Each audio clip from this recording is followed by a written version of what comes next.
PT. Vamos lá, vamos girar as notícias então, vamos trazer informações.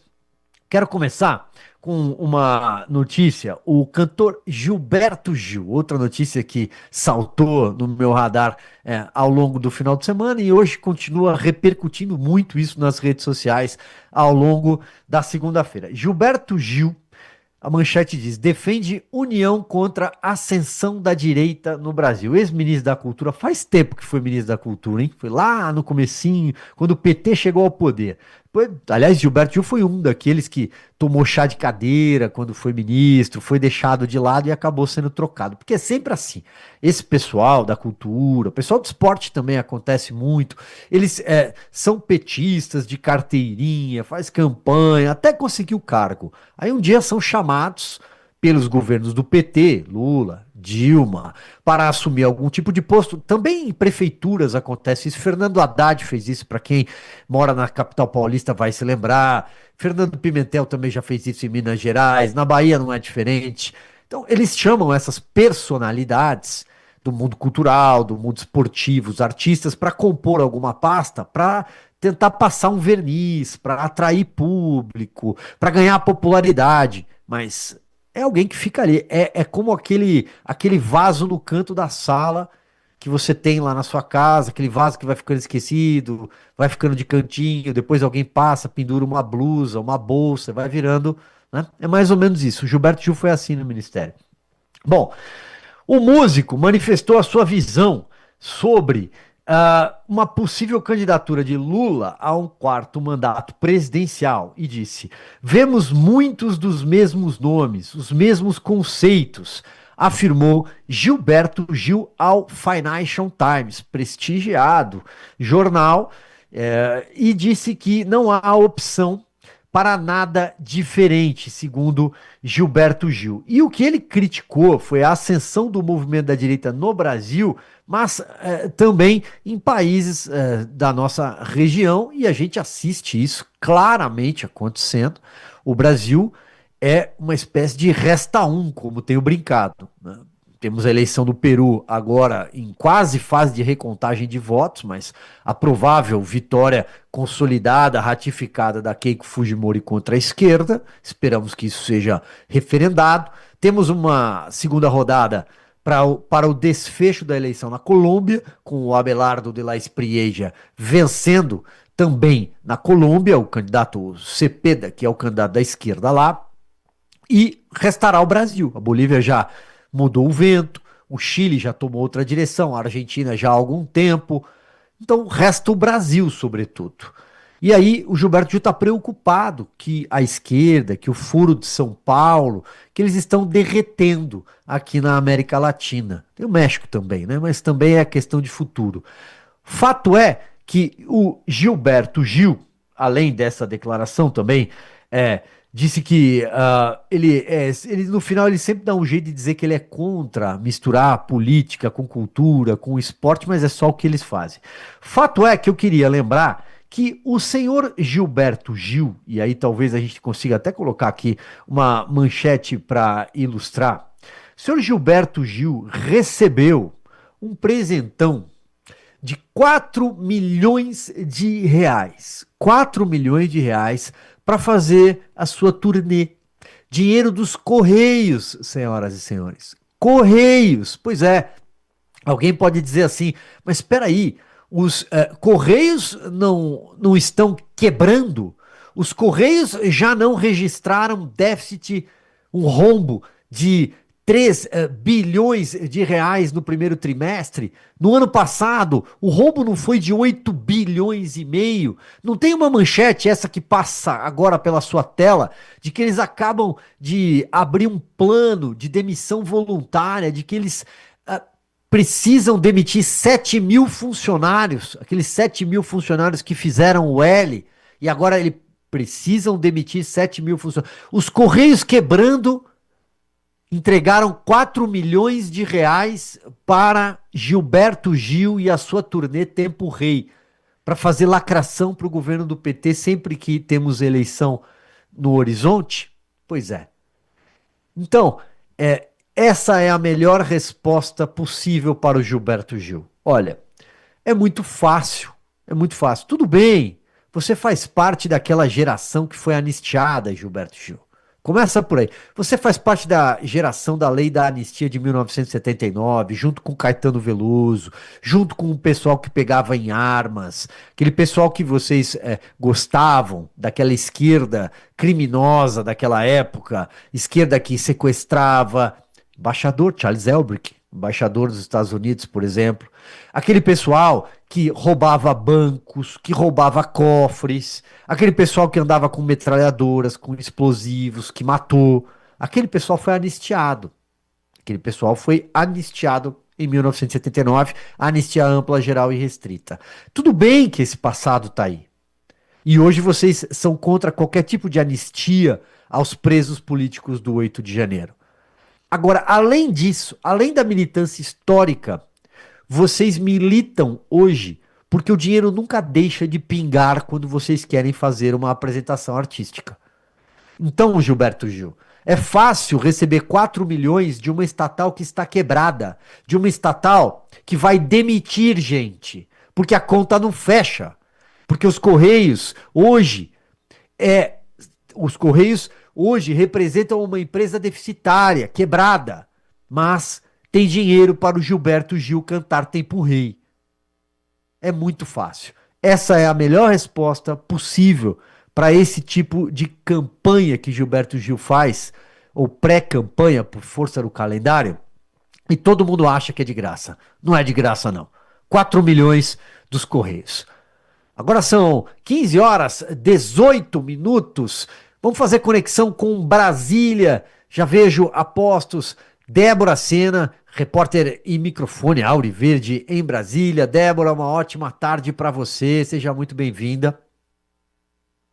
Silvio, muito boa tarde para você. Estamos nos preparando para uma semana decisiva no Congresso Nacional, semana envolta de polêmicas também, já que nós temos aí um projeto de lei versando sobre o fim da escala 6 por 1 para além da PEC, que já avançou a instância da Câmara dos Deputados e chegou ao Senado, ultrapassa já a marca de 20 dias paralisada na Casa Alta do Congresso, e diante dessa paralisação dos senadores, vemos aí uma reação articulada pelo Palácio do Planalto em organização ali combinada com o presidente da Câmara dos Deputados, Hugo Mota. Então a gente vai falar sobre esse assunto e sobre as expectativas para as outras atividades que devem ocorrer aí ao longo da semana.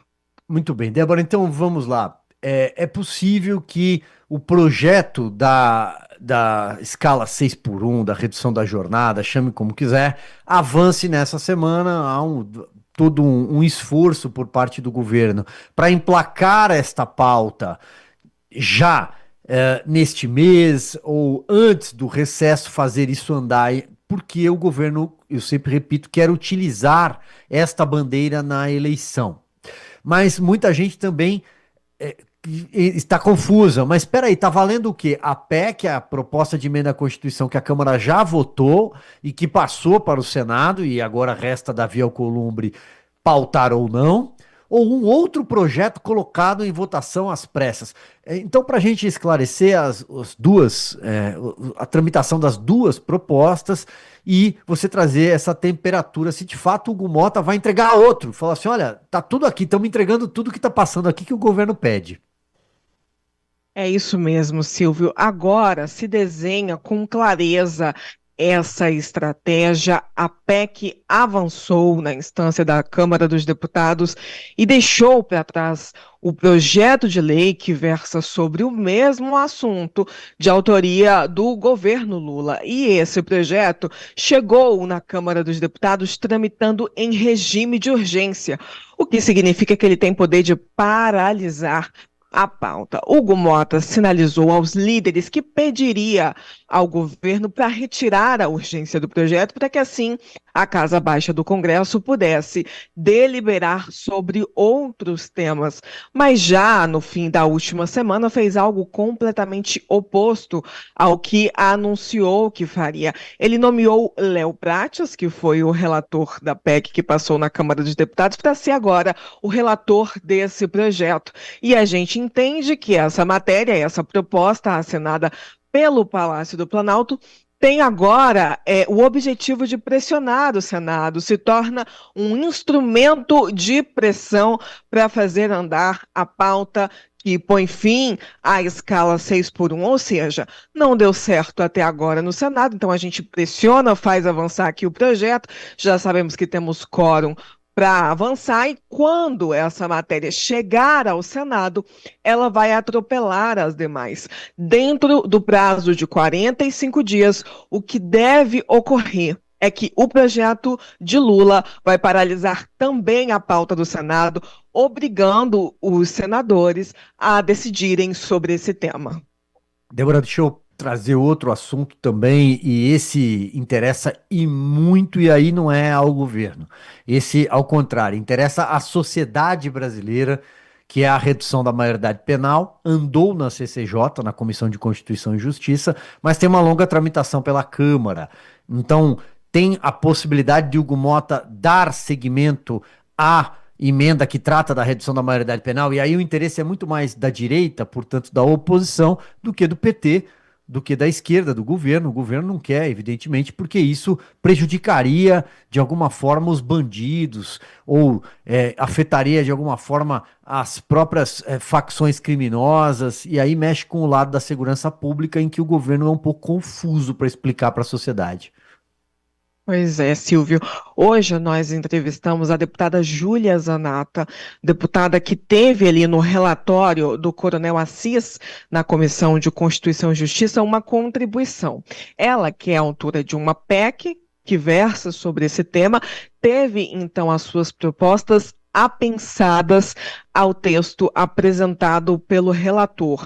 E ela revelou aqui para nossa audiência, no Jornal da Auriverde, uma reunião que ocorrerá durante essa semana entre os líderes da oposição e o presidente da Câmara dos Deputados, Hugo Mota, para pressionar pelo avanço desse projeto. E a principal argumentação é, já que Hugo Mota alega que a 6x1 é uma pauta de grande apelo social, essa, na verdade, é uma pauta que dormitou nas gavetas da Câmara dos Deputados e ganhou aí grande comoção perante a sociedade. Então, sabemos que os líderes da oposição vão se reunir com o presidente da Câmara para pressionar para que tão logo seja instalada a comissão especial prevista para o debate desse tema e para que assim também esse assunto seja levado ao plenário da Câmara dos Deputados. Vamos para o Senado, Débora. A expectativa em relação ao Senado. Aliás, tem o Conselho de Ética também, me recordo, você trouxe essa informação. Uma iniciativa que partiu do senador Eduardo Girão, salvo engano, mas para tentar fazer o Conselho de Ética funcionar na casa. E o nome de Davi Alcolumbre poderia até parar no Conselho de Ética, porque um partido pode representar contra qualquer senador. Isso é possível no Conselho de Ética. Se vão abrir ou não o processo, aí são outros 500, aí é negociação política, e influência, corporativismo. Mas tem essa questão do Conselho de Ética e do plenário. Alguma expectativa de pauta, de reunião de líderes por lá? Olha, Silvio, há uma expectativa que a PEC que amplia a autonomia do Banco Central chegue ao plenário do Senado. Essa proposta passou na Comissão de Constituição e Justiça da Casa Revisora da República. O texto é do senador Plínio Valério.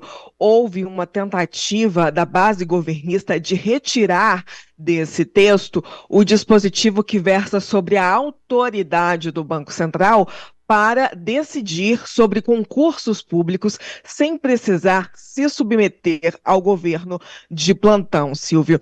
E nós vamos acompanhar, é claro, esse avançar, essa expectativa pela votação no plenário do Senado. E sim, você falou aí muito bem sobre a tentativa do senador Eduardo Girão, como líder do Partido Novo, de reabrir o Conselho de Ética no Senado.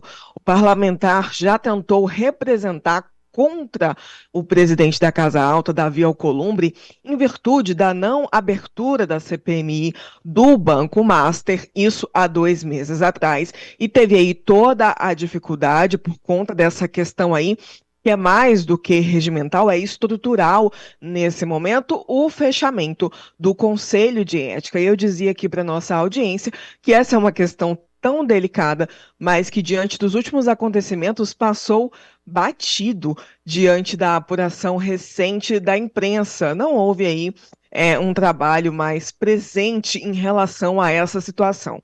E nós levantamos que desde junho de 2024 não há qualquer movimentação no Conselho de Ética do Senado, então ali o finzinho da gestão de Rodrigo Pacheco já não teve movimentação no Conselho de Ética e desde que Davi Alcolumbre se tornou o presidente do Senado, não houve sequer a determinação de um gestor, de um senador para ser o presidente desse conselho que pode disciplinar os demais parlamentares. Eu tenho aqui comigo, Silvio, uma cópia do mandado de segurança que o senador Eduardo Girão protocolou no Supremo Tribunal Federal.